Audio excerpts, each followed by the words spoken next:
بسم اللہ الرحمن الرحیم وبہ نستعین وہو خیر المعین۔ فن خطابت کا ہمارا یہ مقدماتی دورہ ہے اور آج اس کا ظاہری 19واں درس ہے۔ ارکان خطابت تین چیزیں ہیں۔ ارکان خطابت تین چیزیں، ایک مضمون، دوسرا تلفظ و لب و لہجہ، اور تیسرا اشارے۔ دو چیزوں پر ہم پہلے گفتگو کر چکے ہیں اور انشاءاللہ تعالی وہ آپ لوگوں نے ضرور اچھے سے اس کا خیال رکھا ہے۔ اور اس کے ساتھ آج جو ہم گفتگو کرنے جا رہے ہیں وہ یہ ہے کہ اشارے کی تقریر کے اندر کیا اہمیت ہے۔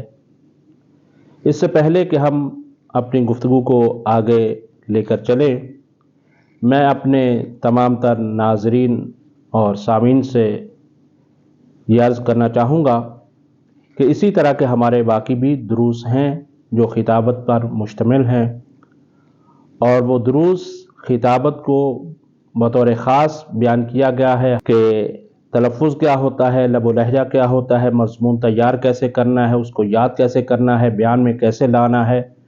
یہ سارے دروس، اور جس چینل سے آپ یہ اس وقت یہ درس دیکھ رہے ہیں، اسی چینل میں اگر آپ جائیں گے اس کی پلے لسٹ میں تو بے عنوان فن خطابت یا مدرسہ فن خطابت قرآن و عطرت کے پلے لسٹ میں باقاعدہ یہ نام ہے، اس سے جا کر آپ ہمارے باقی دروس بھی دیکھ اور سن سکتے ہیں۔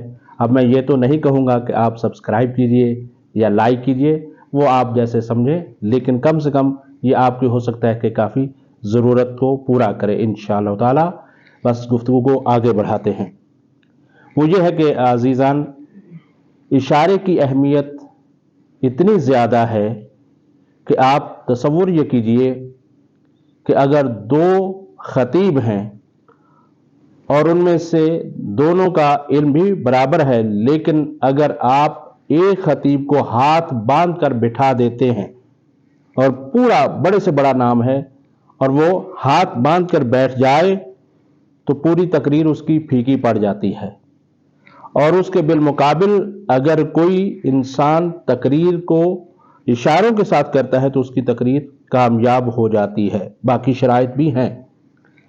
تو اب یہ ہے کہ اصل یہ ہے کہ اشارے کی اہمیت پہلے یہ اندازہ کریں گے۔ اگر قرآن کے حساب سے دیکھا جائے تو قرآن نے بھی اس چیز کو بیان کیا ہے۔ کیا ہے؟ قیامت کو بیان کرتے ہوئے فرمایا الیوم نختم علی افواہہم، آج کے دن یعنی قیامت کے دن ہم ان کے منہ پر مہر لگا دیں گے، وتکلمنا ایدیہم، اور ان کے ہاتھ ہم سے گفتگو کریں گے، وتشہد ارجلہم بما کانوا یکسبون، کہ جو وہ کسب کیا کرتے تھے ان کے پاؤں اس چیز کی گواہی دیں گے۔